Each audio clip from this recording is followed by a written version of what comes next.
Boa tarde, profissionais da região 1 e 2, Carapina 1 e 2. Sejam muito bem-vindos à nossa live com o professor Carlos Fabian. Sejam todos muito bem-vindos. Estão aqui comigo a professora Fabrícia, do CEMEI Central Carapina, e professora Elisângela, diretora do CEMEI Curumim. Boa tarde, pessoal. Tudo bem? Então, nós vamos começar, uma live, é a segunda live do Carlos Fabian, professor Carlos Fabian. A primeira live foi semana passada, e agora está sendo a segunda, no turno da manhã, e hoje está sendo no turno da tarde, na verdade, para todo mundo participar. Tem gente aí da escola, de Vitória, tá? Eu quero dar, assim, as boas-vindas, que agora não tem só o CEMEI, igual a semana passada, Agora a gente tem EMEF e a gente também tem o pessoal do município de Vitória. Sejam todos bem-vindos, tá bom? Antes de apresentar mais ou menos os CEMEIs que estão presentes, na hora que vocês forem dar aí boa tarde para a gente, vocês colocam o nome de vocês e colocam de onde que vocês são, tá bom? De qual EMEF, de qual CEMEI, beleza? Okay. Vamos passar, então, aqui para... Antes de apresentar o Carlos Fabian... Na boa tarde? Depois eu volto. Sim.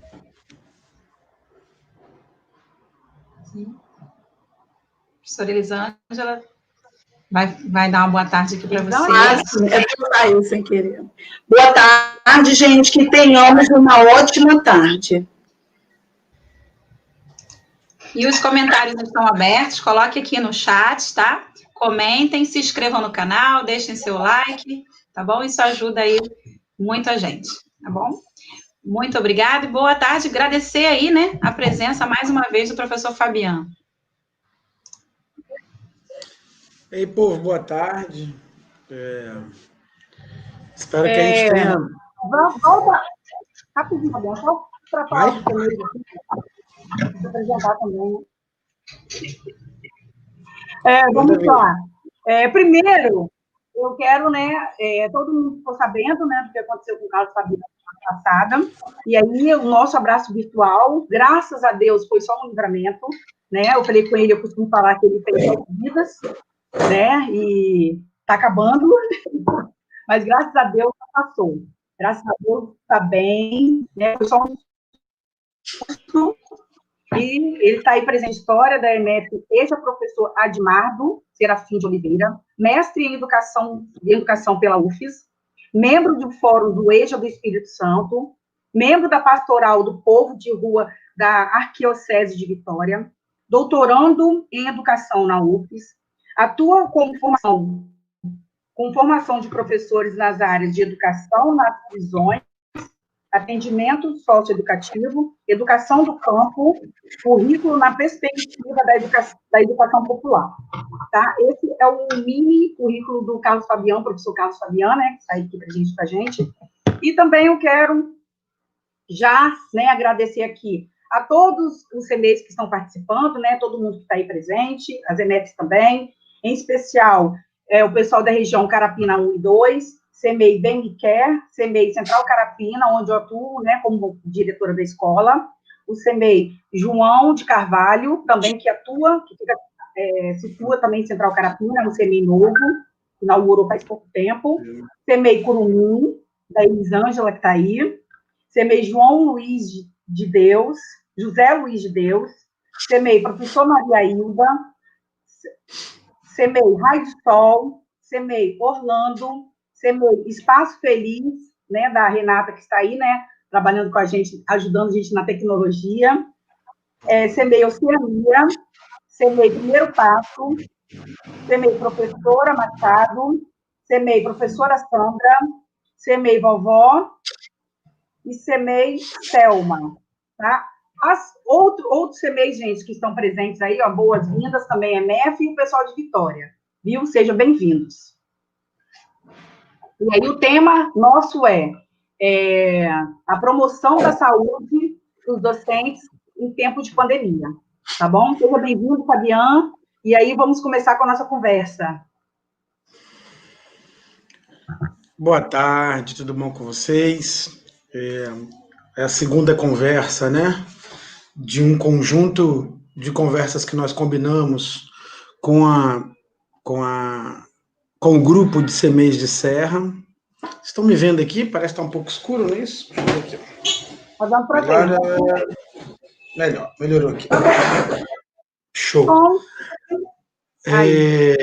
E aí, nós tivemos uma manhã muito prazerosa na quarta-feira passada. Tinha aí aproximadamente 200 pessoas, aí, dos 15 CMEs que foram listados pelas professoras e diretoras que organizam essa atividade. E a ideia hoje é que a gente consiga, na medida do possível, manter o mesmo padrão ou até assumir um padrão de melhor diálogo, visto que a gente amadureceu a partir da conversa lá do último encontro. Eu fico sempre olhando o chat aqui do lado. Então, enquanto eu estiver falando, vocês podem encher de questões aqui. Aquilo que eu consigo observar, eu faço na hora, né, a mediação, e aí vocês podem apresentar discordâncias, apresentar perguntas que podem reforçar ou identificar, mudar o tom da conversa, se achar que está muito chato, que não está. Eu pensei que fosse isso, pensei que fosse aquilo, vai nos ajudando a construir esse processo um pouco. Somado a isso, as duas companheiras, tanto Elisângela, Fabrícia, as três, né? Elas e Fernanda vão apresentando para mim questões que aparecem no chat como relevantes, mas eu gosto de ver mesmo aqui também o movimento no chat. Queria agradecer imensamente o carinho, principalmente por parte das direções de unidade. Na quinta-feira eu recebi como presente da conversa de quarta-feira uma pizza maravilhosa, comi com muito prazer, e queria agradecer o carinho também pós a ocorrência de sexta-feira. Rapidamente falando do episódio, eu trato aquilo como se fosse uma experiência coletiva, aquilo é uma experiência coletiva. Vocês imaginem 2 jovens com menos de 20 anos, 2 jovens negros, no bairro onde eu moro, né, aqui em Santo Antônio, que estão se matando como se matam em rotina. Existe um projeto de periferia para nos matar. Era um horário escolar, era 6 horas e 53, 57 minutos, não era 9 horas como a Rede Gazeta noticiou, né? Eram 6 horas e 53 minutos, um horário em que Topics passam por ali para levar estudantes da região. Como nós não estamos em aula, a rua estava bem menos vazia, mas era em horário que as Topics passam, então aquilo seria um desastre se estivéssemos em uma rotina não pandêmica.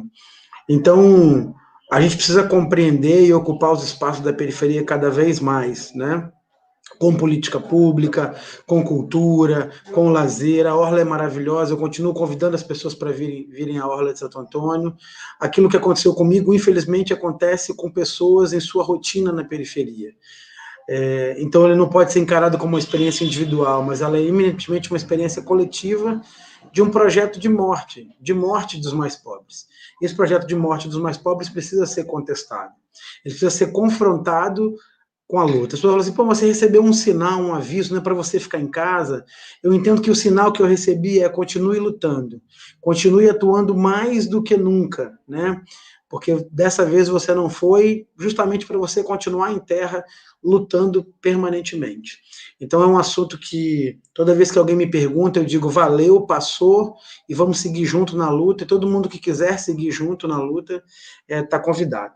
Eu estou com dúvida, tem alguém vendo isso, além de nós 4? Porque esse grupo da tarde é silencioso, me falaram que o grupo da tarde era porreta, se fosse de manhã já estavam me xingando, falando que era chato, um monte de coisa aqui. O chat vai ficar parado mesmo ou eu não estou vendo os chats? Eu estou no comentário privado. Desculpa. Ixi, Maria. Perdão, agora que eu estou vendo vocês aqui. Tá ótimo. Bom, de posse disso, eu fui convidado, então, e vou levar na atenção máximo que eu puder, ok? Eu vou no máximo tempo que eu puder, que eu aguentar. Às vezes bate uma dorzinha, tá aqui no ombro. O máximo que eu aguentar, eu vou mantendo a intensidade ali para a gente poder conversar. O convite que me foi feito pelas direções diz respeito a um debate importantíssimo chamado produção de saúde docente em tempos de pandemia. esse convite é que me foi feito. De posse desse convite, eu queria, primeiro, fazer um movimento de uma retrospectiva do porquê que nós chegamos aqui a essa condição. E é importante a gente trabalhar com a ideia de que, sim, tem uma música lá se eu não me engano, quem não gosta de samba, bom sujeito não é, é ruim da cabeça ou doente do pé, Dorival Caymmi. Então, assim, quem não está doente hoje, ou é ruim da cabeça ou é doente do pé. Isso é impossível. O que nós podemos fazer é reduzir o nosso grau de adoecimento, promovendo saúde. Isso vai se dar no âmbito do sistema macro e no nosso âmbito menor. Então é isso que nós vamos conversar aqui hoje. Para isso, eu vou queimar os primeiros 10, 15 minutos fazendo uma retrospectiva do porquê que nós estamos assim. Depois, e vocês vão fazendo a contribuição, depois nós vamos fazer o quê? Nós vamos tentar trazer elementos de como a gente vira esse jogo, tá bom? E é possível virar. Eu queria falar para vocês de um afeto que eu tenho muito grande com a Rede de Serra. Desde o ano passado eu participo do Fórum Municipal de Educação, né, sou representante do Fórum de EJA, só um minutinho. Lá no Fórum Municipal de Educação, e lá no Fórum Municipal de Educação a gente tem conversado bastante sobre indicadores, né, no município de Serra. Também tenho uma experiência, sempre a galera da EJA me chama para conversar um pouquinho aí com vocês. Já estive num seminário estadual que eu gosto muito, promovido pelo Conselho Municipal de Educação de Serra, já fiz falas aí sobre esse seminário, e isso me faz ter uma relação muito especial. Ontem eu estava numa reunião com a galera da educação, a galera do fórum, alguns diretores de CEMEI, diretores de EMF, que estão tentando pensar essa escola, né? Essa escola, e é uma reunião assim que eu sinto muita responsabilidade por parte das pessoas de Serra. Essa é uma primeira questão. Mas vamos lá, companheirada. Primeiro, vamos lembrar que nós estávamos no carnaval, né? Era carnaval 2020, e no carnaval eu não tinha observado, eu tão cego no carnaval, não tinha observado que na preparação para o carnaval de Vitória já apareciam umas lembrancinhas pequenininhas na imprensa, tá, gente? Falando assim, ó, uma nova pandemia na China mata pessoas. Isso já aparecia lá. Só que tem quando você vê, mas não olha, você vê, mas você não quer olhar para aquilo. Em cima aparecia o carro alegórico sendo feito, e embaixo assim, ó, na China já aparece uma pandemia. Aí passou o Carnaval de Vitória, que é uma semana antes do Carnaval oficial, ok? Então no Carnaval de Vitória eu tenho aí até hoje a reportagem da Tribuna, que apresentava isso. Aí vem o Carnaval oficial. No Carnaval oficial, então, aí que não se viu mesmo. Não se viu por dois motivos. Um, porque não se desejou que nós víssemos isso. Era carnaval. E outro, porque nós também não desejávamos. Ninguém falou efetivamente disso. Né? Ou então, a quem falou de maneira isolada. E eu fui um dos que contribuí para que isso não aparecesse, então. Porque eu não percebia. O fato é que depois do carnaval, acaba o carnaval, acabou a apuração das escolas de samba, pronto, começa. O episódio China aparece para a gente como um elemento dessa nova pandemia. Mas a China, a relação afetiva com a China, infelizmente, pela nossa história, ainda é uma relação afetiva distante. Um país de civilização extremamente poderosa, boa parte das questões que nós temos ao longo da história, né? E agora, na atualidade, o que mais tem é de China dentro das nossas casas, dentro das nossas escolas, e agora dentro dos nossos hospitais. E mesmo assim a relação era uma relação distanciária. Então, enquanto estava na China, né, coisas da China, vai para a China, parece tão longe, né, que nós não nos implicamos muito com isso. E aí até que isso emerge na Itália. E é importante demarcar que o dia que 800 morreram na Itália, nós choramos aqui. Ó, um dia que nós tivemos 800 mortes na Itália, nós choramos aqui. Ok? Depois, nós tivemos um outro dia entre 600 e 700 mortes na Espanha, e nós choramos aqui. Gente, como é que pode morrer 600, 700? Tá morrendo 1000 todo dia. Né? Tá morrendo 1000 todo dia, nós não vamos em churrasco. aqui no Brasil. Então, ó, 800 lá impactou, 700 lá impactou, e aqui nós temos uma rotina de 1.000, 1.200, 1.200, 1.200, 1.200, é isso.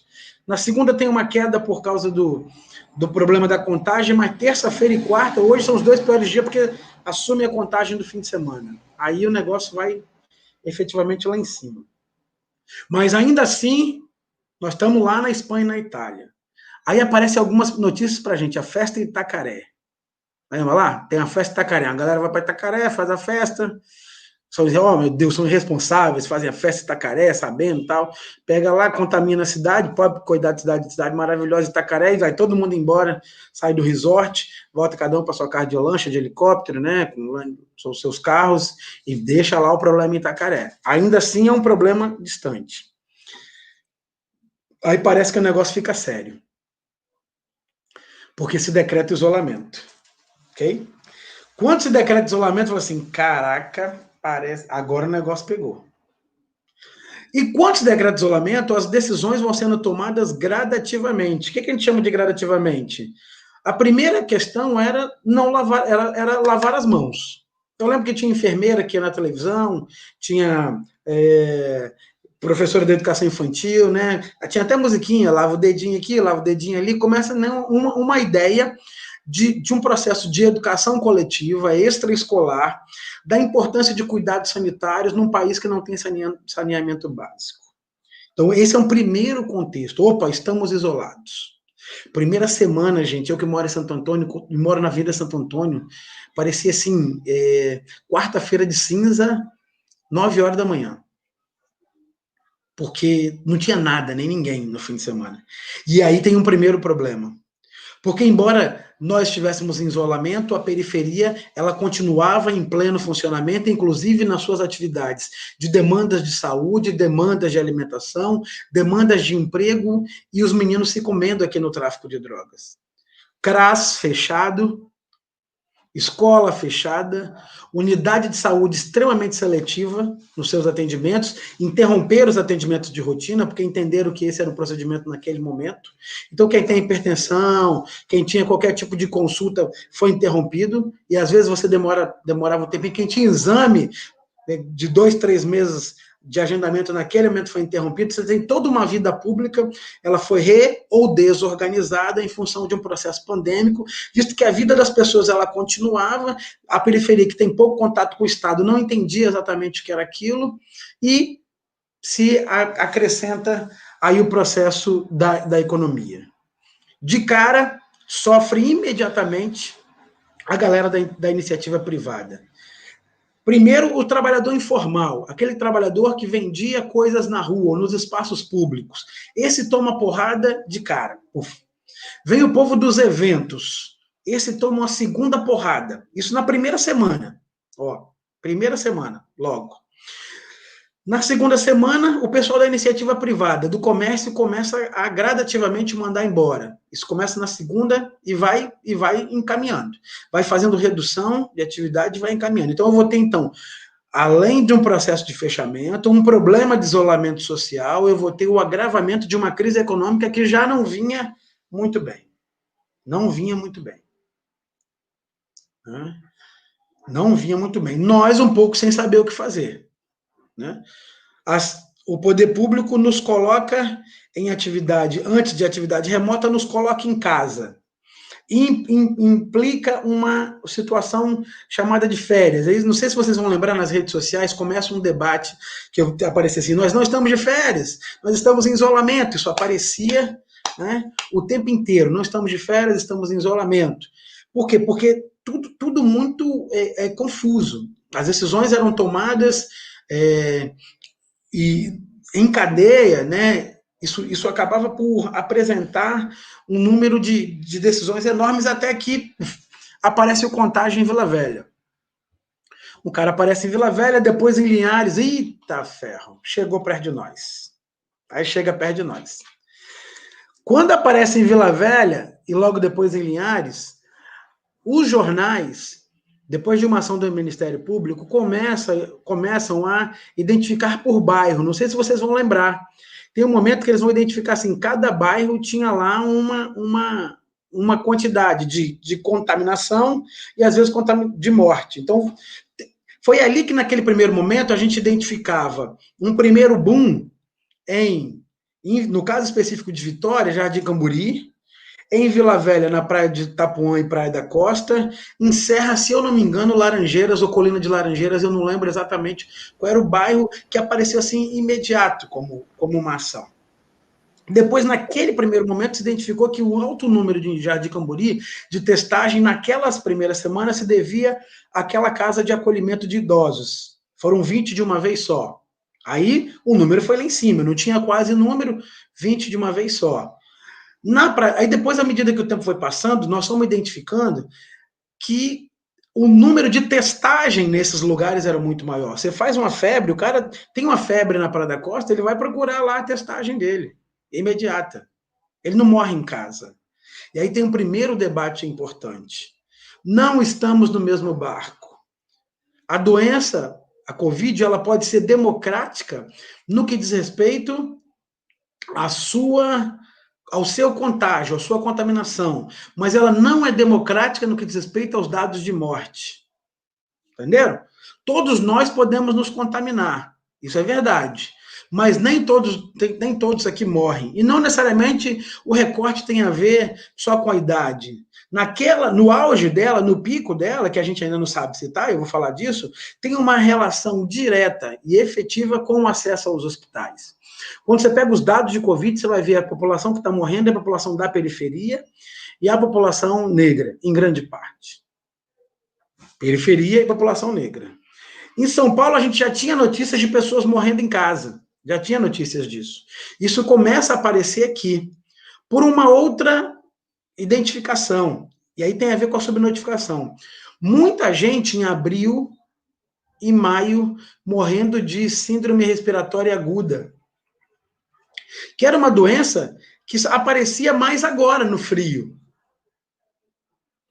Então, isso foi identificando para a gente que, embora a contaminação seja uma contaminação coletiva, o momento do atendimento, a ausência de um atendimento emergencial e permanente, fez com que alguns morressem e outros não morressem. Ok? Então o pessoal fala assim, a bala, no caso do Fabiano, a bala não escolhe ninguém, escolhe. Ali o meu é acaso, escolhe. Pessoa como eu, que sofre uma bala perdida, é raríssimo, tanto que aparece na televisão. Entendeu? É muito raro.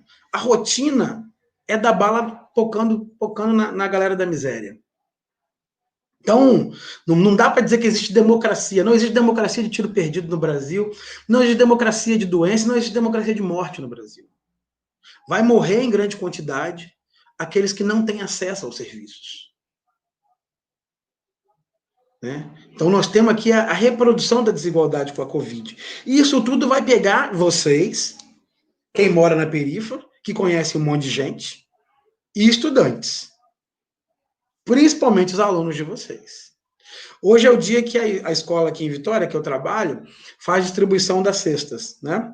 Dos kits de alimentação que a prefeitura está distribuindo.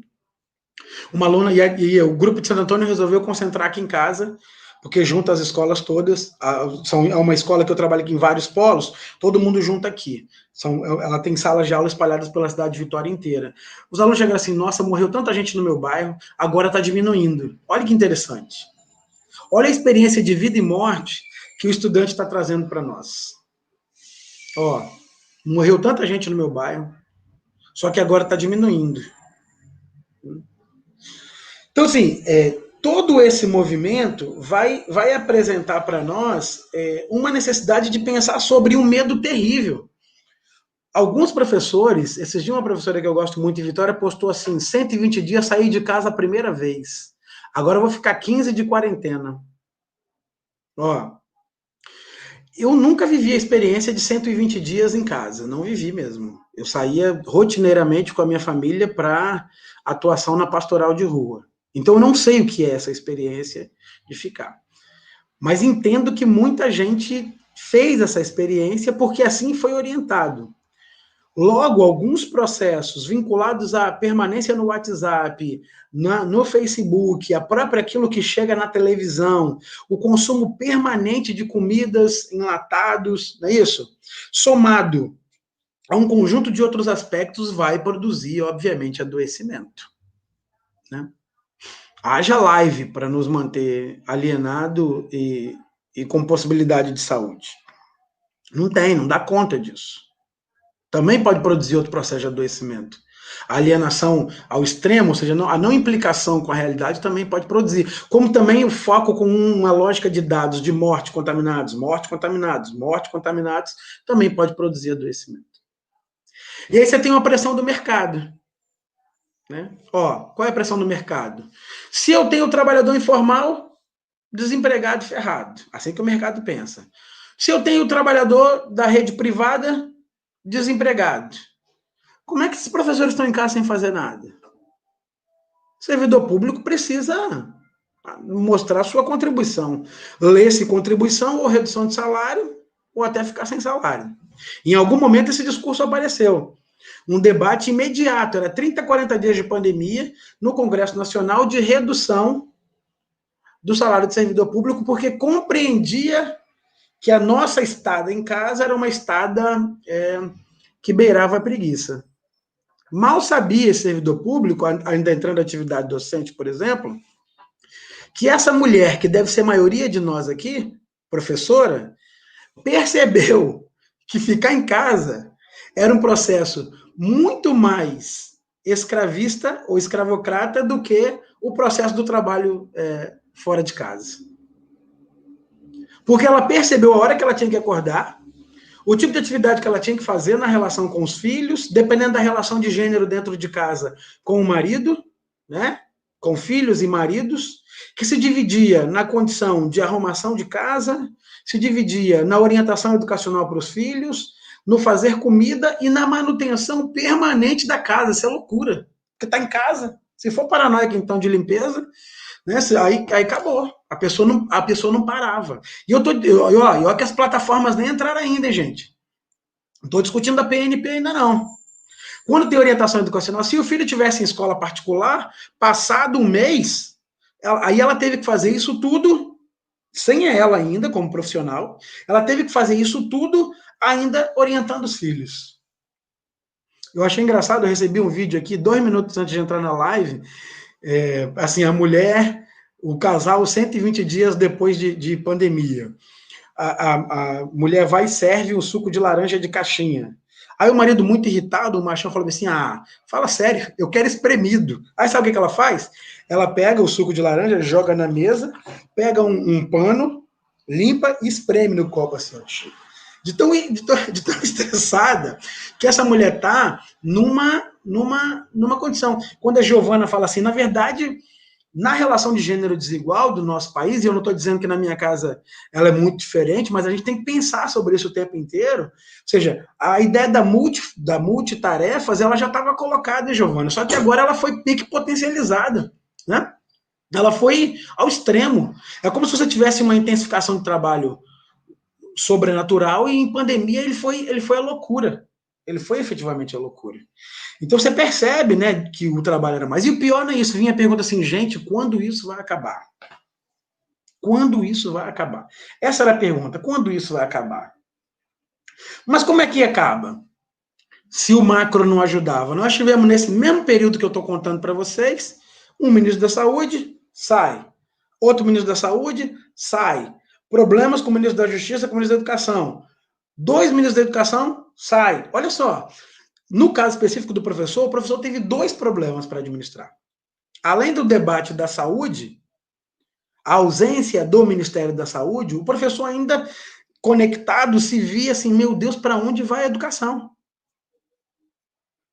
Porque a pessoa que não está conectada diretamente com a educação, né, ela vai pensar lá na dimensão da saúde. Nós, além de pensar na dimensão da saúde, nós pensamos na dimensão da educação. A Ineusa está escrevendo aqui uma coisa importante, né? Tenho crise de choro do nada. Neuza,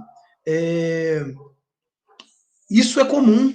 você não está fora da curva. E chorar é bom. Chorar é bom, porque, veja bem, a gente tinha uma ideia de um ciclo. Esse ciclo foi interrompido bruscamente e nos força a uma tal normalidade. E aí é importante dizer o seguinte, nós não podemos cair no vacilo de reproduzir o que a Globo chama de novo normal. Não existe novo normal. O Leonardo Boff é muito claro, e o Ayrton Krenak também, voltar à normalidade é voltar a uma condição de exploração capitalista, voltar a uma condição de degradação ambiental, voltar a uma condição de maltrato com as nossas saúdes. Nós vamos sair dessa numa outra perspectiva. Não tem condição. Eu estava o exemplo na quarta-feira passada, e a Neuza me faz lembrar agora. Quando Vitória implementa obrigatoriamente lá o ponto, qual era a preocupação? Você bater o ponto. Um profissional que, por exemplo, trabalha no centro da cidade, no matutino de Vitória, e trabalha na Serra Sede à tarde, ok? Então ele sai meio-dia do centro da cidade, ele tem que estar 13 horas na Serra. Isso é o normal? Nós queremos voltar para esse lugar? Esse lugar, gente, a gente não ia morrer de Covid, mas em 3 anos morreríamos de câncer. Voltar para o normal, né, é voltar para uma condição de vida que já nos arrebentava. E a ideia de voltar para o normal, ela vai ser fundamental num papo que nós vamos ter agora, no debate curricular. Né? Quem está querendo correr com o currículo, quem acha que o menino está perdido lá, cuidado que você pode estar produzindo mais adoecimento para você, para os seus colegas e para os seus estudantes. Nós vamos discutir o que é currículo agora. Quem são esses sujeitos que estão lá colocados? Então, pois não, fica à vontade. A professora Alcione do CMEI Curumim deixou aí uma contribuição. Muitos professores estão passando por uma rotina desgastante e ficando doentes com esse novo normal. E a professora Nauana Souza, ela falou, estamos vivendo momentos difíceis, mas muitos ainda não se importam, continuam se arriscando e, por consequência, arriscando a vida dos outros. Eu também tenho algumas considerações aqui, mas só que eu não coloquei o nome do professor, não, tá? Porque eu fui listando... Só um minutinho, deixa eu falar com o Naone e com a Alcione, e aí você guarda isso. Tem uma coisa que é importante, isso que nós estamos conversando, que é o seguinte, é constrangedor eu poder estar numa atividade intelectual de promoção da minha saúde e da de vocês. Minha, porque primeiro, ao conversar com vocês, eu estou cuidando da minha saúde aqui, né? Estou cuidando, estou tentando lidar com a saúde dos meus colegas. Mas é fundamental a gente entender, nesse debate da saúde, que enquanto nós estamos em casa, na sociedade desigual, muitos estão, nesse momento, passando por um transporte lotado aqui na minha frente. Entendeu? As reportagens dos terminais, as pessoas tentam fazer isolamento. Mas como elas fazem isolamento com a quantidade de ônibus que tem? Então, assim, eu fico imaginando como é que deve ser para o trabalhador que tem perfeita noção do risco que corre, e ainda assim não pode fazer nada contra isso. Percebe? Sim. Olha o exercício que eu queria fazer. Se tiver um decreto agora que nos apresente a obrigatoriedade de voltar para a escola segunda-feira. Todos nós aqui nessa live temos consciência dos riscos que significam retornar para a escola agora. Concorda? Sim. Mas mesmo assim, nós teríamos que retornar para a escola. Assim funciona no Brasil com milhares de brasileiros. Essa galera não é a galera que não está nem aí. E se essa galera, e o mais interessante, e se essa galera chegar no fim de semana e ficar muito puto da vida e for pro boteco tomar cerveja para extravasar, eles fazem isso para não morrer. Eles fazem isso para não morrer. É importante deixar isso claro. Ou escuro. É diferente do Corona Fest. Aí é diferente, né? Do Corona, do Mica Corona. né? Do Festival de Forró Corônia. Ou seja, do descompromisso. É diferente do gripezinha, é diferente do e daí, é diferente do vão morrer mesmo e a gente vê o que faz. Entendeu? Essa galera do vou morrer mesmo, do e daí, do gripezinha, essa galera que quer a nossa morte. Essa galera que quer a nossa morte. E essa galera que não morre. O trabalhador que é obrigado a sair. Não, mas aí você pode, mas lá no meu bairro tem gente que faz tem consciência disso tudo e faz churrasco. Beleza. Isso é reprodução de uma dúvida que está colocada. E a dúvida está colocada o tempo inteiro. Cloroquina ou não cloroquina? Né? Funciona ou não funciona? Assim, eu contei uma história que eu não acreditei um dia no Facebook. Eu fui comprar remédio de piolho para minha filha. Quando eu chego na farmácia Santo Antônio, não tinha ivermectina. Eu não tinha noção do porquê que não tinha. Aí, beleza, não tem Santo Antônio, aí fui na outra. Depois fui na outra. 4 farmácias aqui, não tinha. Fui na do centro, não tinha. Aí voltei na de Santo Antônio e falei assim, eu estou encomendando para ver o que acontece. Quando chegar, me encaminha. E aí é que eu fui descobrir que já tinha tido uma raspelagem, né, lá no ivermectina, porque ele com cloroquina, segundo informações, né, de pseudocientistas, daria um efeito a priori sobre a Covid. Uma coisa é eu estar lá na UTI, o médico me identificar e achar que é a hora de aplicar, outra coisa é eu já adentrar com isso. Você percebe, assim, o volume de conclusões que foram produzidas na nossa cabeça? Não tem como eu fazer um teste de Covid como chefe do executivo, dar positivo, tomar cloroquina, depois fazer outro e dizer que deu negativo, 10 dias, 12 dias depois. Isso é impraticável, isso é imoral, isso é assassinato mesmo. Não tem outro nome. Então, tem gente que brincou com a vida alheia, efetivamente. Aí essa galera está de brincadeira mesmo. Agora, o trabalhador, essa galera que está na tua comunidade, o pai e a mãe que está lá, se ele tiver obrigado a trabalhar, isso a gente precisa compreender como uma discussão diferente. Fabiana, deixa eu só fazer essa contribuição. Eu nem cheguei das plataformas. Tá? O que eu coloquei aqui, gente? Eu fui emendando uma professora com a outra, porque as contribuições são parecidas, tá? Aí eu coloquei um pouco da Elisângela, da Nauane, da Marli, da Cláudia, tá bom? Aí tem aqui, ó, estamos sem direcionamento, sem liderança para tratar com seriedade a pandemia. Depois, algo novo se encadeou e uma crise de pânico, né, se estabeleceu para a gente, para a nossa sociedade. E na pandemia fica mais clara a diferença social. E depois, estamos trabalhando muito mais, se tivéssemos presencial, né? E depois tem uma pergunta também, para onde vai essa nova educação? Né? Isso vamos ter também, né?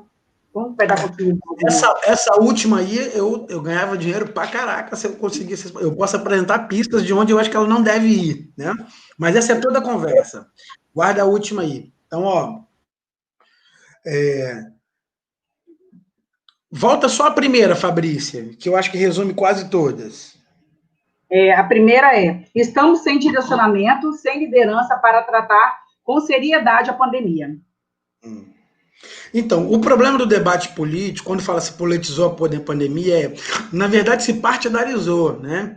E se partidarizou na direita do mercado capital. Ou seja, se criou uma dicotomia, que é uma dicotomia muito ruim, que é economia versus vida. Como se fosse possível uma versus a outra. Como se fosse possível ter economia sem vida, ou vida sem economia, o que é absurdo. É corpo sem alma. É corpo sem alma. Não se compreendeu a possibilidade de você deslocar recursos econômicos de quem tinha, e tem muito, gente. Daria para a gente ficar uns 3 anos sem trabalhar. Se eu pegasse todo o volume de capital especulativo, se eu pegasse todas as rendas dos milionários, nós ficaríamos tranquilamente 3 anos em casa, né, estabelecendo trabalhos mais humanizados, cuidando dos nossos filhos, daria para voltar. O problema é eu não querer minha ausência de status quo. Tanto não quero que a primeira coisa que eu faço é demitir, com 15 dias. Que empresa é essa de 30 anos, 20 anos, que não conseguiu suportar 30 dias de crise? Quando ela não consegue suportar 30 dias de crise, não é porque ela está em crise, é porque ela não quer abrir mão da margem de lucro dela. É diferente. Entendeu?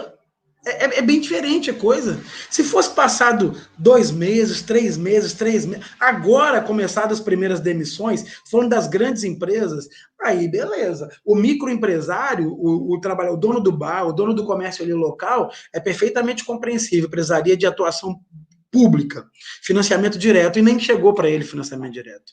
O primeiro financiamento foi para os bancos. Que insanidade. Para quem tem muito dinheiro, recebeu financiamento. Somado ao fato de que, se teve um debate ainda, se eu doaria ou se seria direito os tais R$600 de auxílio. Se é direito, quando se constatou que era direito, se apresenta um tipo de metodologia que põe as pessoas de novo para morrer na fila, sem organização, e o pior, nos fazendo processos permanentes de humilhação. E o que eu vou chamar de processo de humilhação? Alguém que tem que passar a madrugada inteira, né, trabalhando com a ideia e vendo lá que está em análise, isso chega à beira do absurdo. Estou trazendo elementos para o professor e elementos dos pais e estudantes, efetivamente. Vamos imaginar, então, a criança que antes tinha o espaço escolar como possibilidade, o espaço da rua como possibilidade, e agora ela não tem nem a escola e nem a rua. E não mora numa casa como a de vocês. Ela mora em um cômodo e meio. E ela não mora em um cômodo e meio sozinha. Ela mora em um cômodo e meio com 3 ou 4 pessoas. Percebe? Ela mora em um cômodo e meio com 3 ou 4 pessoas da idade dela, mais o pai e com a mãe. Um pai e a mãe que não recebe todo dia 30, o meu saiu hoje, pagamento da PMV. Ela mora com o pai e com a mãe, essa criança desse CMEI e dessa MF, que se está no trabalho informal ou se estava no trabalho privado, corre o risco de ter sido desempregado. E que esperou 40 dias para chegar à primeira sessão do poder público, contou com a igreja local, contou com os coletivos locais, contou com a doação das pessoas, das pastorais e das ações.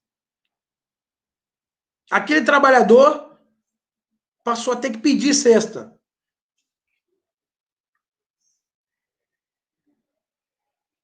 Né? Na UANA tá certinho, tá? É isso mesmo. Se tá indo de vacilo, tem que... Se a pessoa tá indo para a rua por ir, é porque não tem sentido. Então, assim, percebe, assim, como é que tá esse ambiente familiar? Eu vou ter um processo. Eu vou ter, com certeza, a potencialização daquilo que já existia. O que já existia? Miséria, petição, desigualdade, violência, né? Violência. Os processos de violência doméstica na estrutura machista da sociedade brasileira ampliaram significativamente. Ampliaram. É bem provável que professoras nossas tenham passado por situações bastante constrangedoras em função disso. Até porque a gente não estava em casa, né? Quem é professor aqui, é muito difícil ter um professor que trabalha um turno. Né? Quem tem, por opção, está muito bem. Tente manter dessa maneira. Mas é uma coisa impressionante isso, porque eu brincava na quarta-feira de manhã, me fez lembrar agora, eu fico imaginando aquele casamento que estava prestes a separar, quase tudo acordado, mas nada dito ainda. E aí vem a pandemia. Ou então aquela relação a dois que está extremamente desgastada, que está a ponto de explodir. E aí vem a pandemia. E os dois são obrigados ao isolamento. Você imagina esse processo numa vida, numa casa. Você imagina esse processo com 3 crianças correndo para lá e para cá. Imagina os guris que vocês dão aula no CMEIs dentro de casa. 10 dias. Nós estamos a 120. Só 10. Só 10. Percebe, assim? É muita mudança. É muita mudança. É muita mudança do que o Agabe, né, e o Foucault, a partir do Foucault, vai chamar a discussão de biopoder, uma mudança que nos engessa, a partir do chamado controle da vida, né, o biopoder. Aí eu vou começar a entrar na educação. especificamente em nós, professores das redes públicas. Isso tudo foi somado à retirada de aspectos fundamentais nas nossas vidas. Nós não podemos comemorar aniversários como comemorávamos. Nós deixamos de nos abraçar. Nós deixamos de beijar. Para quem é casado, né, pode resolver isso se tiver possibilidades, se tiver num momento matrimonial, não é isso? Com maior facilidade. Para quem tem namorado, sabe do risco que corre se eles estão em casas separadas, em locais separados. Para quem é casado com alguém que é professor, estou falando de professor, que trabalha fora, no porto, no comércio, chega em casa e reza toda vez antes de namorar ou de conviver, porque tem o risco do contágio. Ó, olha só. Para quem é namorado, vive em casa separado e os dois trabalham, pedem a Deus ou qualquer outra entidade metafísica para que nada aconteça, porque nós não temos controle sobre nada. E para quem é solteiro, e fez uma escolha de vida solteira, que está tendo que cozinhar, fazer uma série de coisas, é barra pesada. E aí a Vivi coloca aí agora, né? As crianças passaram a não poder ver, em caso de casamentos refeitos, desfeitos, né? A não ver um dos pares. Isso é muito doido. Não tem como ficar sóbrio nessa situação. Beleza. Isso é o mundo, tá bom? Isso é o mundo. Agora eu vou entrar na educação.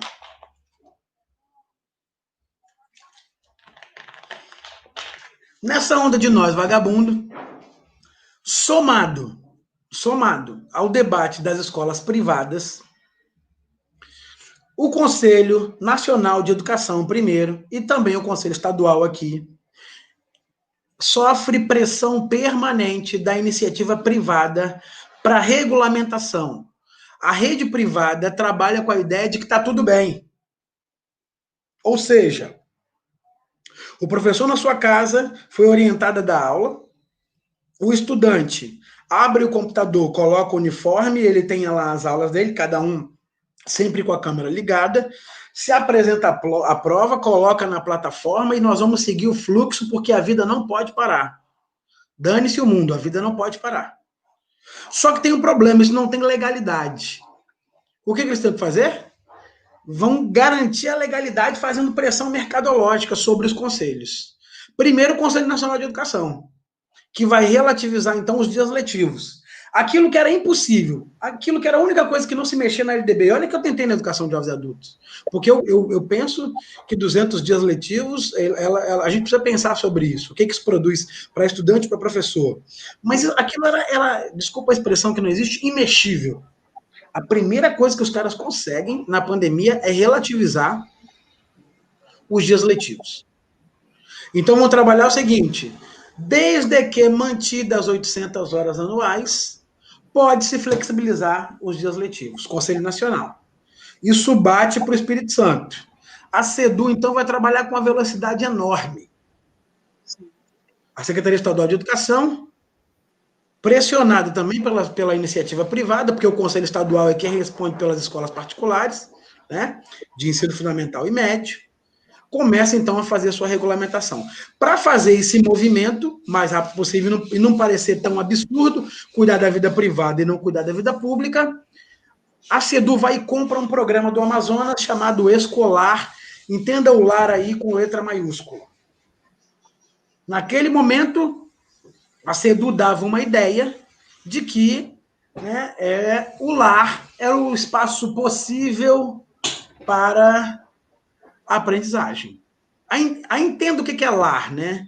Lar, gente, é papai, mamãe, geralmente brancos, ou marrom bombom, como vocês, né? Moreno alto, bonito e sensual, que recebem seu salário, que tomam café, né? E que eles vão sentar em um espaço possível, como eu aqui, ó, tem um quarto para estudar, entendeu? Um quarto para estudar, e vou do meu lar do meu lar, desenvolver o meu processo ensino-aprendizagem, né? No meu caso, eu vou ensinar e o estudante vai aprender comigo. Para quebrar isso, a crítica em relação ao acesso à internet, que veio de cara, a SEDU faz um convênio com as televisões abertas. E ela vai fazendo um movimento de televisão aberta. E aí, o que a gente descobre? Que mesmo com a televisão aberta, 15% dos habitantes do Espírito Santo, dos estudantes, 15 inicialmente, depois isso aumentou, eles reconhecem que tem um outro número agora, muito maior, não tem acesso a essa televisão. E eu não estou discutindo nem a ferramenta pedagógica, gente. Eu tenho acompanhado as aulas de história. Assim, eu vou dizer para vocês, eu sou um péssimo professor de história, mas os caras lá são ruins demais. Né? Porque ele fica lá em cima assim, ó. Esse é o Brasil. Essa é a América do Sul. E um monte de... Assim, não tem interatividade nenhuma. Você está falando para uma máquina, né?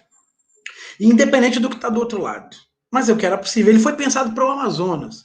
Ele foi pensado para um estado com dimensão continental, onde não tem escola como espaço físico, não tem como você levar o professor 8 horas de barco e voltar todo dia. Ele é pensado para aquela realidade. E lá tem que ser avaliado a eficiência e eficácia dele. Né? Não tem como pensar, fazer a transposição imediata para a realidade local. Eu não vou entrar nos aspectos curriculares. Eu quero fazer o debate da saúde. Se eu entrar nos aspectos curriculares, aí a gente não vai nem conseguir sair daqui. Somada aí, a Neuza já lembrou aí que o primeiro material descobriu lá citações do Olavo de Carvalho, então, assim, tem aspectos ideológicos que eu vou querer fugir daqui hoje, né, para a gente não entrar nesse meandre aqui nesse momento. Fabiano, pois não. Tem uma contribuição da professora Maria Isabel, e ela diz: infelizmente politizaram. A pandemia não é mais uma questão de saúde, mas sim de interesse em uma classe burguesa. É isso mesmo. Né? Vide o trabalho vide a morte lá do rapaz, do menino, da criança, filho da empregada doméstica. Entendeu? Tem um outro aqui, da Marcilene, que tem tudo a ver aí com a Elisão já falou. O triste é ver muitos educadores comprando o discurso de quem quer a morte de pobres e negros de comunidades carentes. Então, a minha amiga Marcele Fraga, né, me faz lembrar o conceito de ideologia burguesa de Gramsci, né? Quando a gente incorpora aquilo que não é nosso. Sim. A gente incorpora um saber em um discurso de uma outra classe. É muito comum falar assim, como é que faz? Esse povo tem celular e vive no WhatsApp, um exemplo. Vive no WhatsApp e vai dizer que não consegue agora fazer as atividades remotas? Isso é um discurso burguês. E não tem ninguém aqui burguês. Né? Na verdade, se tiver alguém de classe média aqui, hoje, na atual conjuntura, que bom, né? Deve estar brincando na prefeitura como professor. Então, assim, esse é um discurso burguês. Assim, a gente sabe quais são as mazelas, em parte, do que as camadas populares sofrem para garantir um mínimo de vida. Mas eu queria concentrar ali naquele debate que eu estava, do início do debate das plataformas. Aí chega, então, a SEDU com o escolar e apresenta eficiência. No primeiro momento, dizia o seguinte, não, 50% dos alunos têm acesso. Por iniciativa das escolas, obviamente, começaram a imprimir material para quem não tinha acesso. Então, em tese, se começa a resolver o problema do acesso. A pressão da SEDU desemboca para as prefeituras municipais. Aí, em cadeia, começa uma reação em cadeia. Vila Velha compra logo uma plataforma, Vitória compra a plataforma e começa a fazer o que a gente vai chamar de atividades... começa a trabalhar um pouco com as atividades, inicialmente a secretaria bola atividade e distribui lá em abril para os estudantes poderem fazer. Coloca lá na plataforma, né, por internet, vem a crítica sobre a internet, se imprime depois o material e se distribui. Né? Então esse é o primeiro momento a ser colocado. E gradativamente, aí começa a pegar a nossa vida, começa a inserir o educador em programas de formação. Entendendo que nesses novos tempos torna-se necessário conhecer essa ferramenta aqui e tudo de bom, maravilhoso, espetacular, o mundo que ela apresenta para nós. O problema é como e quando e de que maneira. Essa é a questão. Quando a Serra retarda esse processo, ela acaba fazendo menos mal a vocês. Eu não sei como é que ela vai resolver isso no futuro. Vai depender da condição política e pedagógica de vocês, e eu aposto que vai ser uma resolução possível, que não difira dos outros municípios. Mas é importante que, se quem trabalha em Vitória e Serra, Vitória e Vila Velha, por exemplo, eu tivesse que fazer atividade remota em Vitória e atividade remota na Serra, ou então quem trabalha no estado, se tivesse que fazer atividade na Serra, galera, vocês iam pirar a cabeça. Pirar. Pirar por alguns motivos. Primeira questão, eu vi gente muito boa, muito séria, que dá aula assim espetacular. Eu cito sempre uma professora chamada Rosemary Rose, de arte, lá da Edmardo, que ela nas reuniões grita, ela chora, Rosemary. 30 anos de Presidente Amorim, 10 anos de Edmardo, da escola de Edmardo, ela fala assim, eu não aguento essa merda. A Rose, ela é muito boa professora. Mas ela se sente invadida pelas plataformas e pela obrigatoriedade de lidar com isso.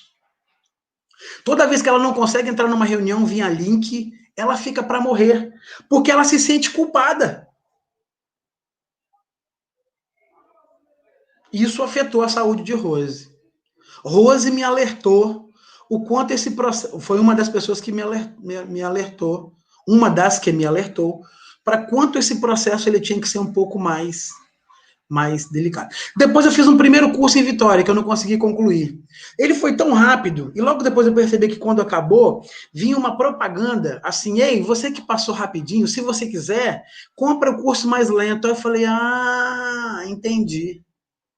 Primeiro me apresentaram, então, uma plataforma, né? Uma espécie de intensivão, teoricamente gratuito, não é gratuito, porque quem pagou foi o munícipe da cidade. Então, obviamente, eu paguei, né?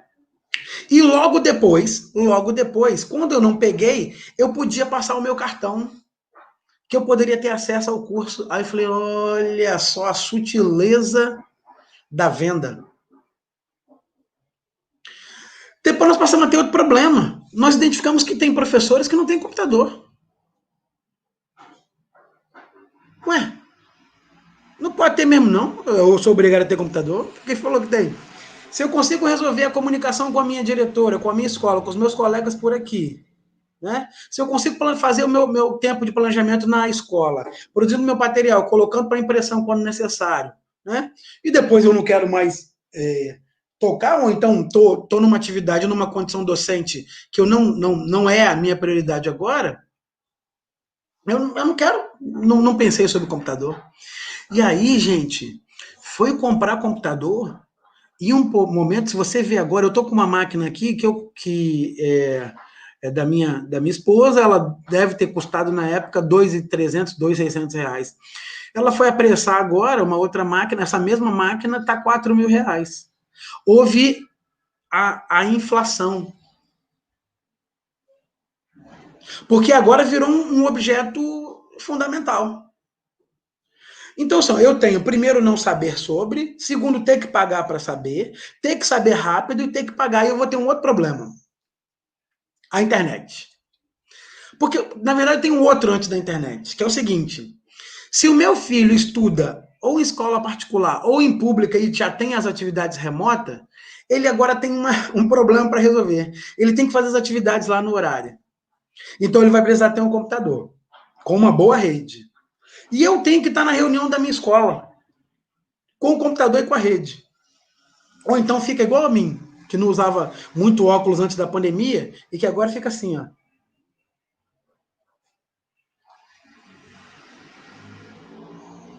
Percebe? E aí, de repente, eu vou ter 2 ou 3 computadores operando na sala. Tinha um dia que eu estava aqui, numa atividade dessa, a Carla lá na reunião com a orientadora dela, e a Ana Beatriz no Google Classroom. Não, é, Slave Fabiano? Power. Oi. Oi. Sumi? Sem contar a formação que o professor... Sem contar que o professor... Oi? Sem contar que o professor não tem essa formação para mexer nessa tecnologia, para montar as aulas, para estar, entendeu? Remotamente. Ele não tem essa formação. E aí os processos de formação não ocorreram de maneira presencial, porque o tempo não permitia, e essa coisa veloz, né? Então a pessoa fica lá, mas não, então vai indo, é muito interessante a reunião, assim, quando você tem uma escola com afeto, você pode rir, né? Vai lá no seu canto direito, liga o microfone, aí tá lá, né, o professor que não tem contato, lá na escola a gente morre de rir com a Rose, coitado. Assim, vai lá e Rose fica assim, ó, no microfone direito, clica aí, você tá vendo um canudo que parece um sorvete? Clica aí agora, isso. Aí ela liga o microfone, não desliga, e tem alguma coisa acontecendo na casa dela, a gente escuta tudo, ela vai lá e desliga. Eu tô brincando com a Rose, que é minha amiga, mas assim, é algo sério isso. É algo sério.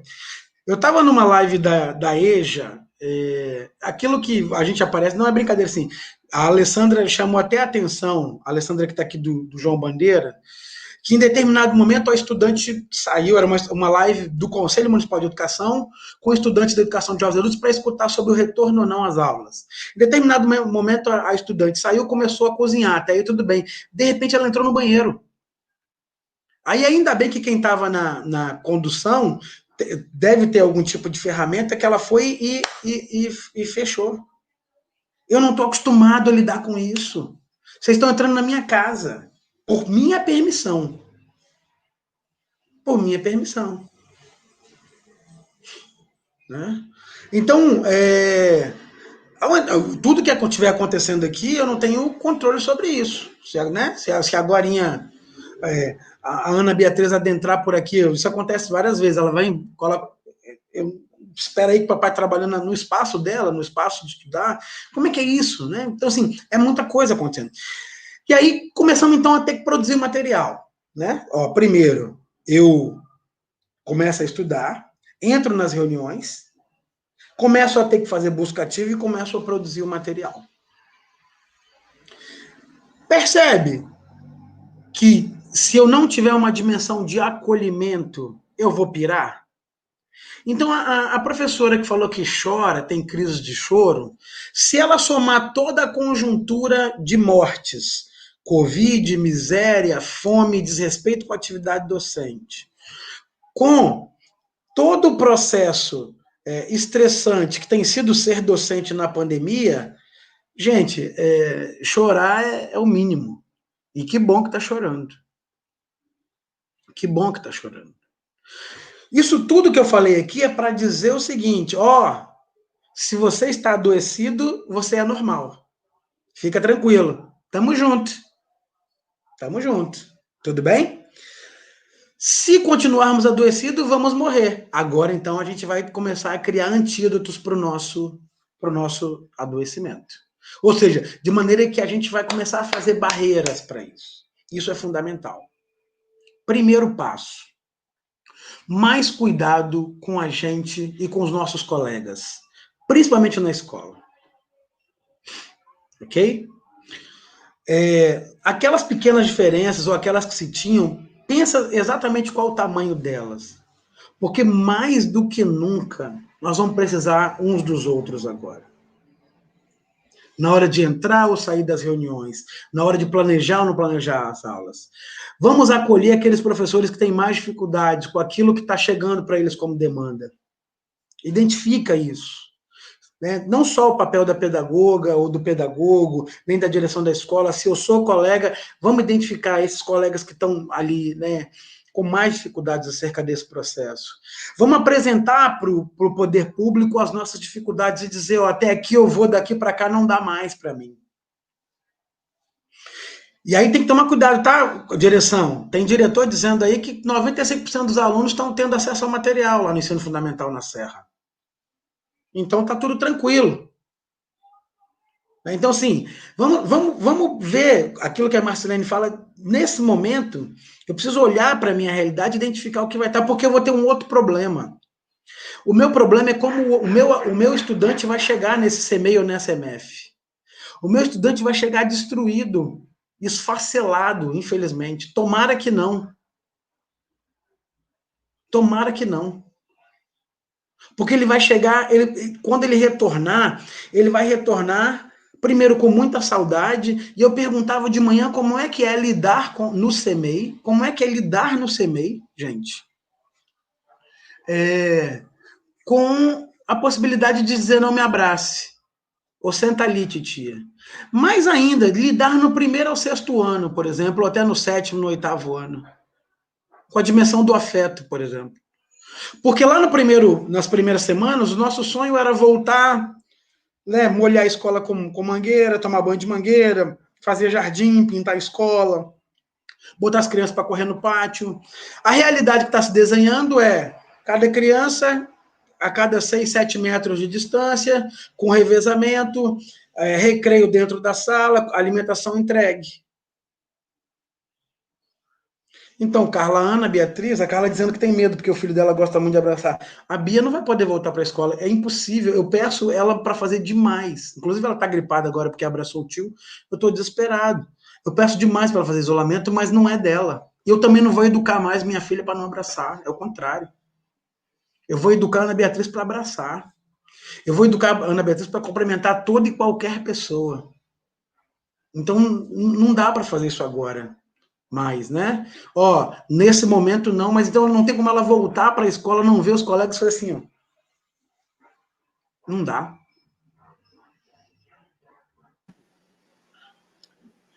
Então, assim, não dá para pensar em retorno agora. Não dá para pensar. Se alguém perguntar assim, como é que vai ser? Não dá para pensar. Diga.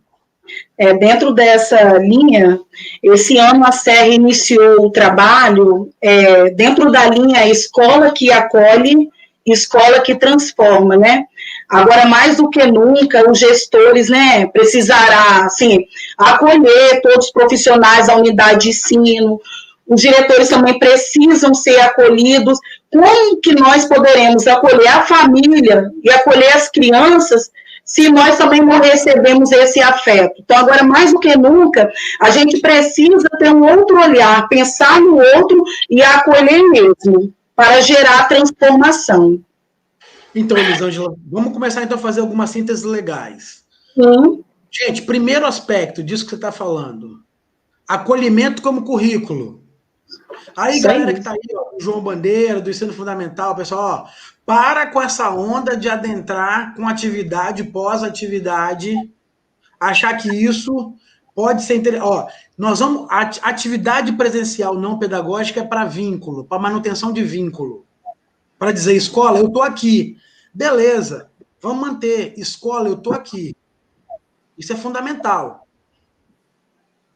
Agora, mais importante, vamos supor que o Bolsonaro tivesse correto, todo mundo morresse e a gente voltasse ao normal agora em setembro. Tudo bem? Estou trabalhando com a perspectiva do presidente. Todo mundo morre e a gente volta logo, tudo normal. Beleza, morreu, voltou ao normal.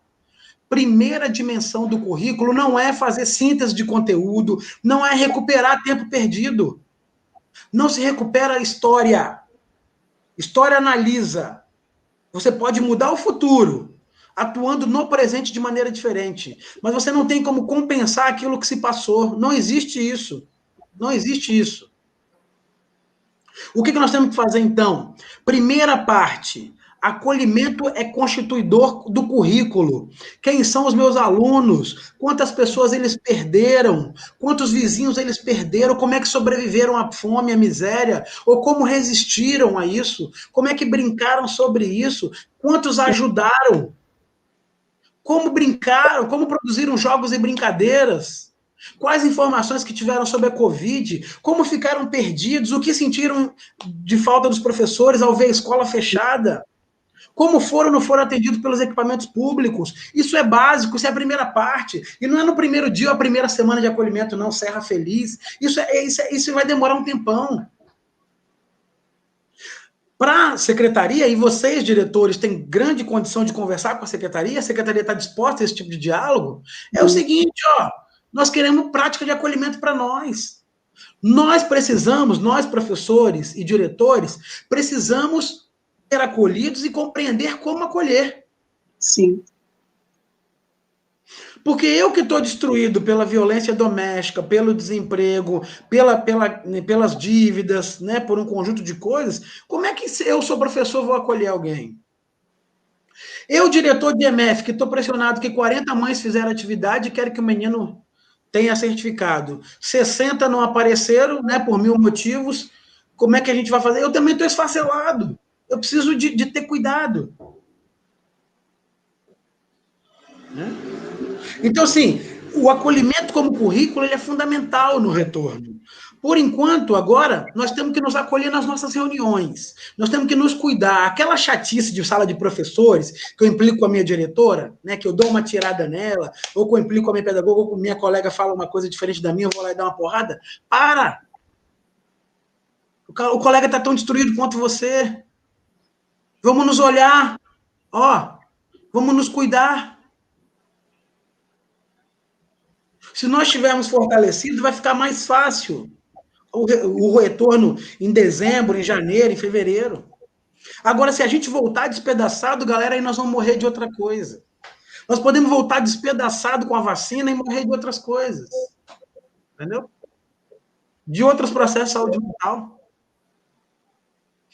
Então, é fundamental, né, o autocuidado e o cuidado coletivo. Com o seu vizinho, com a sua rua, com o seu familiar. E nas suas reuniões com o seu colega de escola. Para quem é gestor, pedagogo, quando reunir com a secretaria, diretor, quando reunir com a secretaria, apresentar mais do que regulamentação de APNPs, que é o que o diretor está pedindo, eu preciso de saber como meu professor vai ser cuidado. Esse é o seu papel. Sim. O papel do Fórum de Diretores é esse. Né? Eu estou no diretor de EMF, em Cariacica, em Vila Velha, em Vitória, em Serra, pedindo regulamentação da PNPs. Eu queria ver diretor pedindo processos de formação de acolhimento. Isso eu vi nas EMFs, tá, gente? Vitor, tô falando, eu vi. Ninguém me contou, não, eu vi.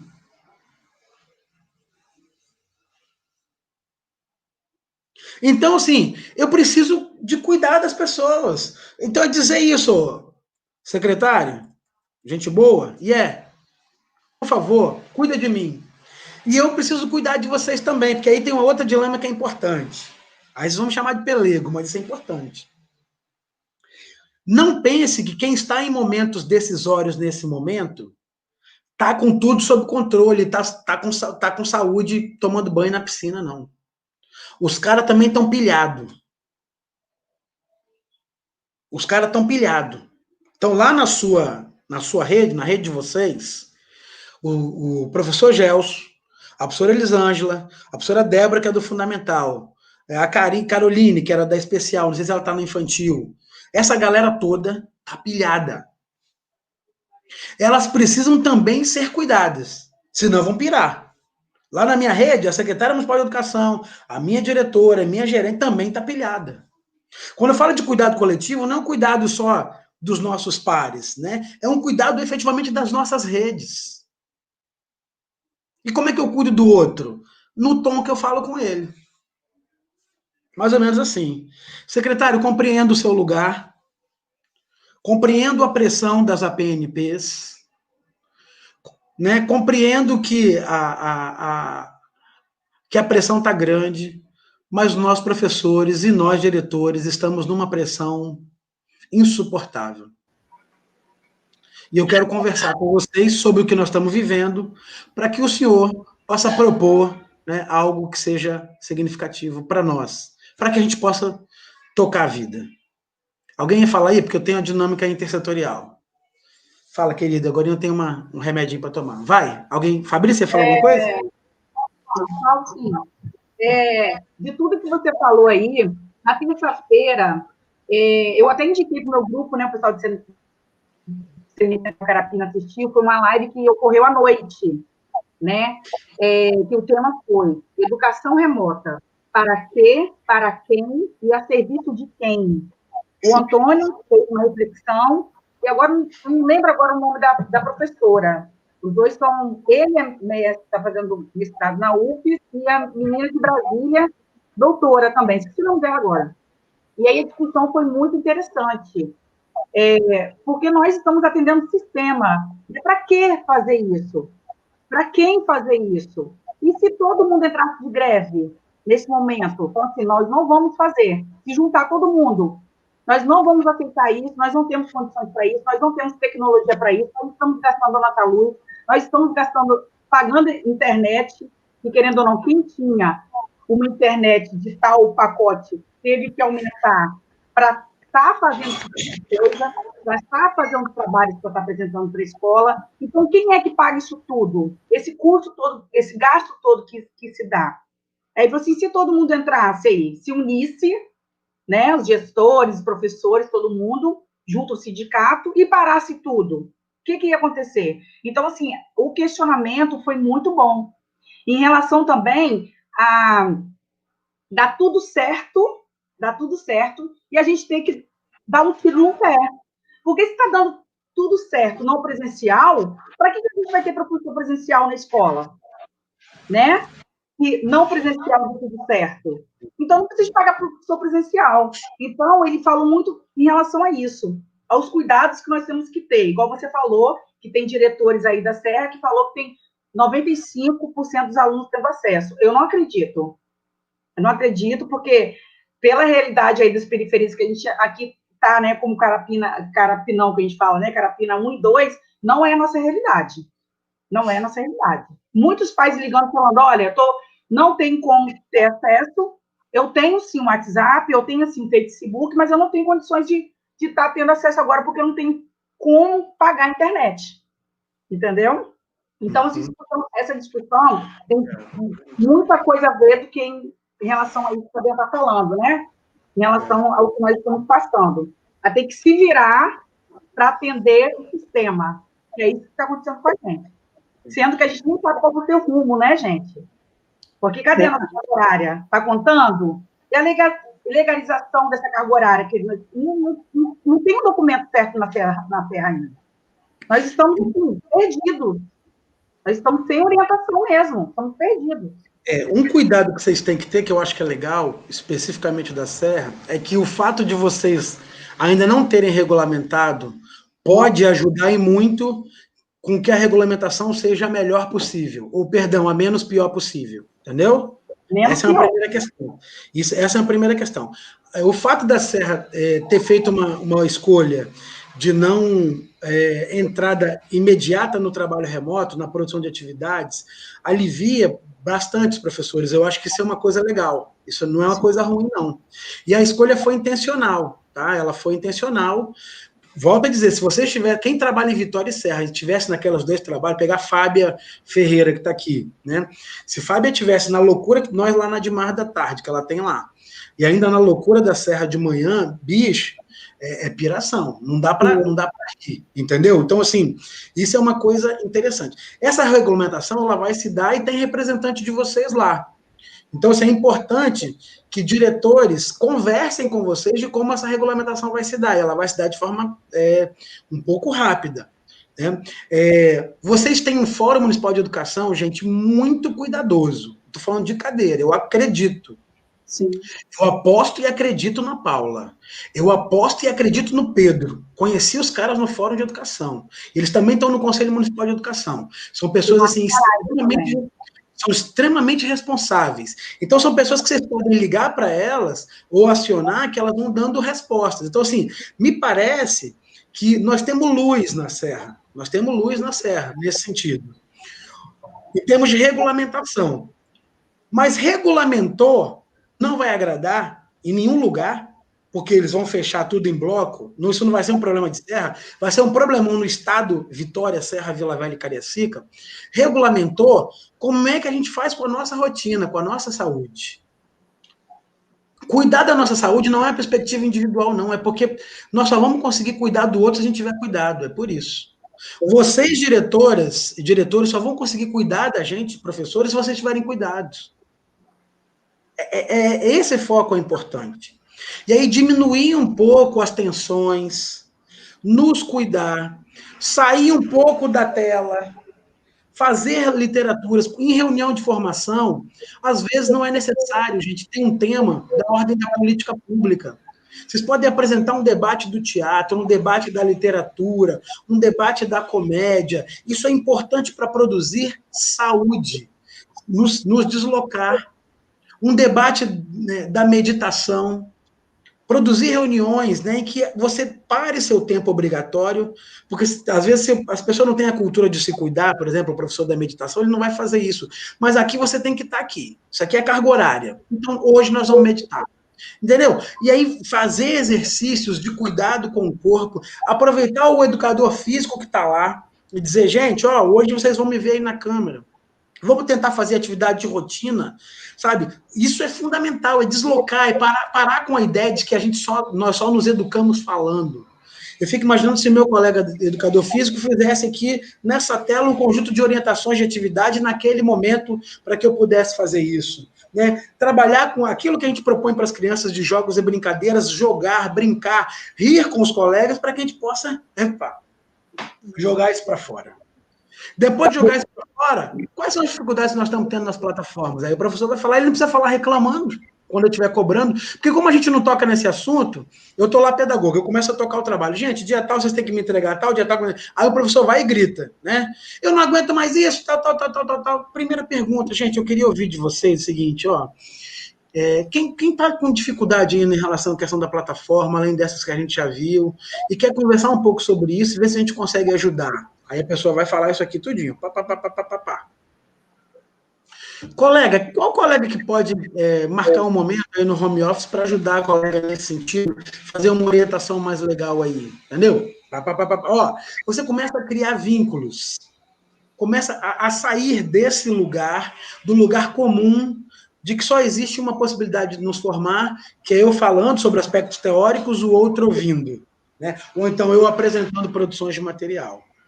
Outra coisa, põe na ordem do dia problemas que a escola nunca conseguiu resolver. O debate da avaliação, o debate da alfabetização, né? Estudar teoria. A gente sempre quis ouvir falar no tal do Marx. Então vamos pegar um vídeo datizado, vamos estudar, né? Filosofia. Eu sempre quis ler 50 Tons de Cinza, conversar sobre sexualidade. É espaço formativo. Esse espaço precisa ser saudável. A Giovana coloca uma coisa muito legal aqui, ó. Um happy hour virtual. Você tem 1000 coisas que você pode fazer nesse espaço. Mas fala, querida. Fabiana? Sim. A professora Lúcia Valquíria deixou uma contribuição também. É o momento de saber que nós não somos, de fato, isolados. E compreender que todos dependem um do outro para superar a crise provocada pelo coronavírus. Isso é essencial. Então, Valquíria que falou isso? Valquíria. Então, Valquíria, me ajuda então, aí produzindo a última síntese, que é o seguinte. Teve uma pergunta maravilhosa de uma professora na manhã, que falava o seguinte, Fabiana, a pandemia só tem coisa ruim? Não tem coisa boa, não? Eu gostei demais daquela pergunta. Uma questão é essa aí que a Valquíria apresenta. Assim, uma primeira coisa que a pandemia arrebenta com a gente é a ideia da convivência e da codependência. Não existe nenhuma possibilidade de eu viver sem vocês e vocês sem mim. Ponto. Numa escola. Nós obrigatoriamente dependemos uns dos outros. No mundo, na comunidade, essa é uma questão fundamental. Ninguém vai sair dessa sozinho. Não tem como.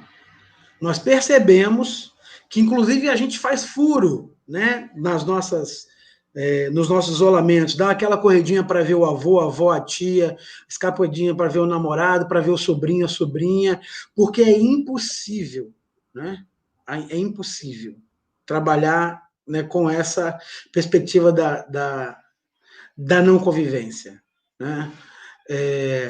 Então, essa é uma discussão que é fundamental. Como é que a gente se cuida? Essa é uma coisa muito legal da pandemia. Outra coisa legal da pandemia, que eu acho que foi legal, se nos primeiros dias as pessoas consumiam muito, fazendo grandes compras, porque iam ficar em casa, eu começo a perceber muita gente desfazendo de coisas que estavam lá há muito tempo em desuso. Isso é fundamental também. Isso é muito legal. Perceber que a gente pode viver com muito menos do que a gente vivia. A quantidade de futilidades que são colocadas. Outra coisa legal na pandemia é perceber que nós podemos nos formar. Quanta gente legal tem falado de graça, né? E tem tocado de graça. Pô, nessa brincadeira, eu já vi 3 shows do Rapa, uns 10 de Diogo Nogueira, tudo que eu ia pagar para assistir. Claro que eu estou pagando internet, mas o que eu quero dizer é o seguinte, percebeu-se, né, que a arte, né, que as aulas, que as palestras, que a formação devem ser para todos nesse contexto. Nós passamos a ter acesso, então, a discussões de alto nível, mesas redondas, né, e ali sendo possível. Então, isso é um aspecto positivo de uma certa socialização de saberes, de arte, de cultura que emergiram nesse processo pandêmico. Acho que isso também é muito positivo na pandemia. A questão da redução do consumo, a questão da redução do consumo imediato, né? Por outro lado, o capitalismo ele foi tão rápido, tão veloz, que aí amplia o debate do fast food e do delivery, né?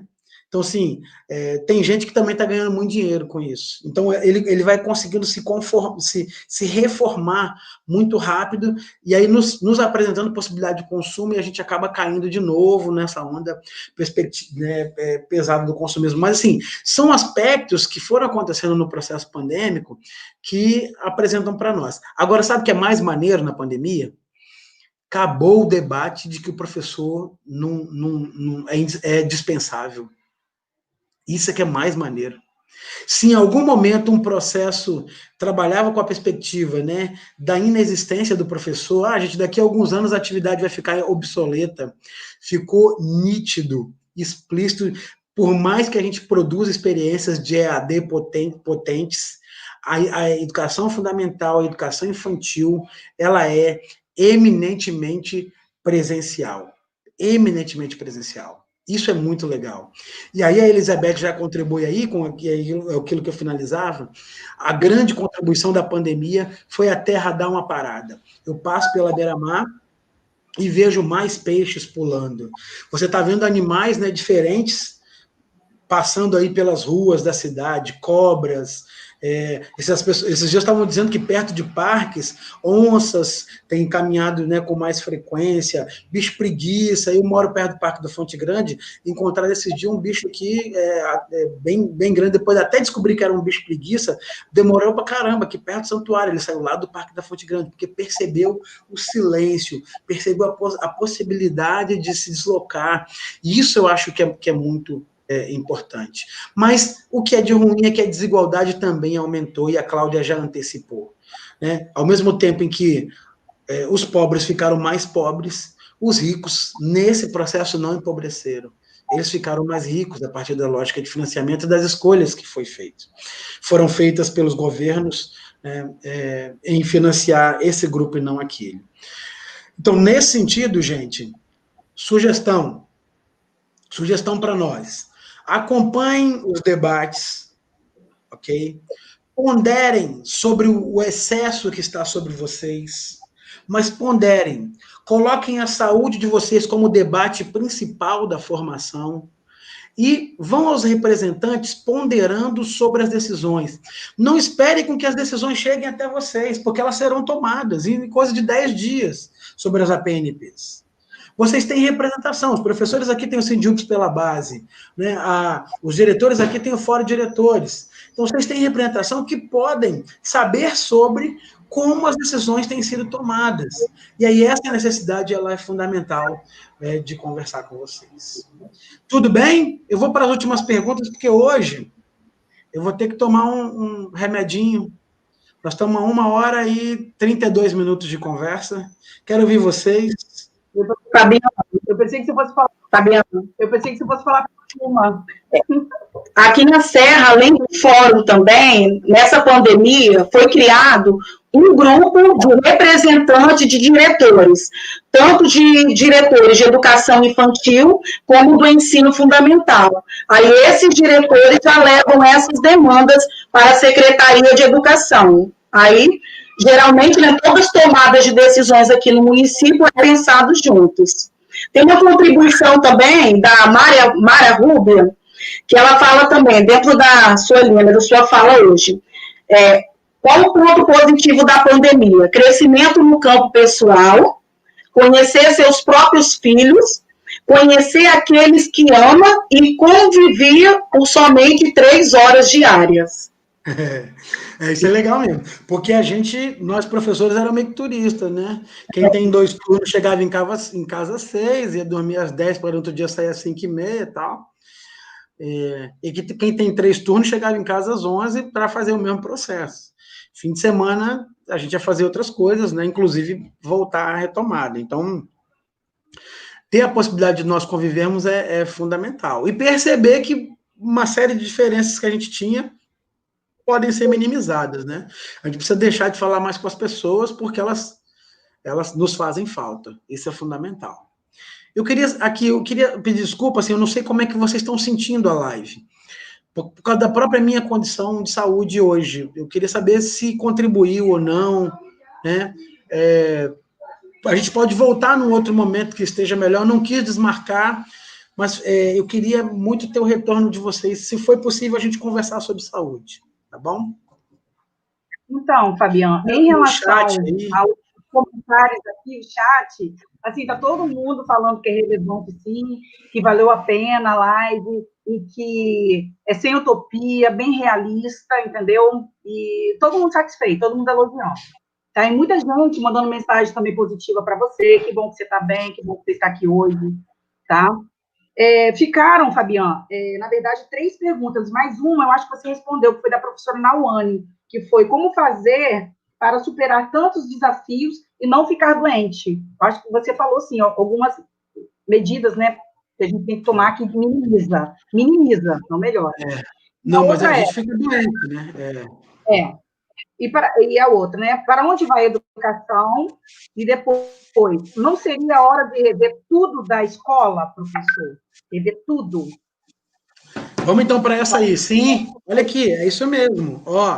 É momento de revisão. Por exemplo, vou pegar uma dimensão curricular. Eu preciso compreender para essa criança, esse adolescente que está chegando, quais são os saberes relevantes para ele. Eu tenho 2 escolhas para se fazer. Uma, fingir que nada aconteceu e correr atrás do que eu chamo de conteúdo, porque ele vai perder tempo. Eu vou arrebentar mais ainda com esse sujeito. Agora eu posso fazer uma outra escolha. Como é que você chegou até mim? Como é que você resistiu até essa pandemia? Quais saberes nós vamos trabalhar a partir disso? Isso vai exigir um processo de reflexão. Isso é reinvenção da escola. Aquela correria não dá mais. As pessoas não vão topar. E não é só o diagnóstico para começar a meter conteúdo, não. É o diagnóstico da vida. Né? Eu não só aprendo, não. Eu aprendo, eu tenho fome, minha mãe está sendo violentada, eu tenho 1000 processos que estão acontecendo na minha cabeça. A crise não acaba quando a escola voltar, não, gente. Essa é uma coisa importante. A crise não acaba no primeiro dia de aula. Nós vamos ver 3, 4 dias, ali 4 meses, 5 meses, talvez anos de crise econômica. Essa escola não vai ser mais a mesma, e essa escola precisa ser o centro articulador das políticas públicas. Eu preciso ter articulação com a assistência social, com a saúde, com a cultura. A escola sozinha não vai dar conta desse sujeito que vai chegar desfacelado lá. E aí, momentos em comunidades, momentos com gestores locais, da unidade de saúde, do CRAS local, com a direção da escola, é fundamental. É fundamental. Não vai ser só um problema escolar. O estudante não é só um problema escolar, mais do que nunca. Mais do que nunca. E aí é o conjunto de políticas públicas que vai ter que operar sobre esse sujeito. Ou seja, é uma reinvenção da escola, é uma reinvenção sobre o que se ensina, o que se aprende e como dialoga. Então, quando eu vejo, às vezes, o professor de matemática, ai, meu Deus, ele vai esquecer de tudo, querido, reza para ele chegar vivo. Ai, meu Deus, como é que eu posso trabalhar com matemática para fazer com que esse menino chegue vivo, com a mente legal? Inverte a pergunta. Inverte a lógica. Como é que a saúde, o jogo e a brincadeira, a educação física pode me ajudar a ter uma vida legal nesse momento? Inverte a lógica. Entendeu? Como é que eu posso ler o mundo e desvelar a realidade? Aí a leitura vai fazer parte disso. Entendeu? É isso. Então, Podemos? Estou trazendo um remedinho lá. eu quero agradecer a todos os participantes, todos os CEMEIs, todos os EMEPs, o pessoal do município de Vitória, né, que foi convidado a participar também. Agradecer as contribuições, as colocações, ele adora, as perguntas, tá? E vamos fazer um pouquinho de mais, assim, eu falo para a Fabiana que agora a gente espera que seja presencial. A gente quer reunir uma galera boa e ele fazer esse bate-papo com a gente agora presencial, que é muito mais caloroso, né, gente? Na verdade, é muito mais gostoso, né?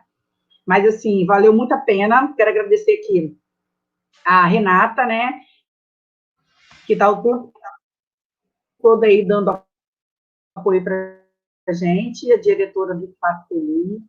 Agradecer também a Elisângela, né, do Curumim, que sempre me ajuda nas contribuições, nas perguntas, nas intervenções. E você, Fabiana?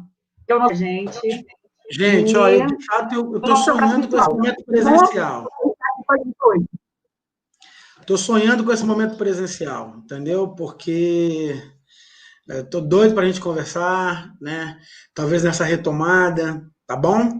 Eu tenho facilidade de acesso aí, as diretoras têm o contato, a gente pode voltar com outro tema, a gente pode conversar socializando informações, mas vocês têm muita gente boa aí, inclusive vocês que podem tocar aí o cuidado de não tomar as decisões para que vocês fiquem sabendo, tá bom? Então, eu agradeço imensamente, eu peço desculpa o tipo de interrupção, é porque eu tenho, de fato, uma atividade agora de saúde para fazer, e eu agradeço, ainda bem que nós fizemos ainda hoje, não adiamos esse momento, tá bom? Beijo! Muito obrigada.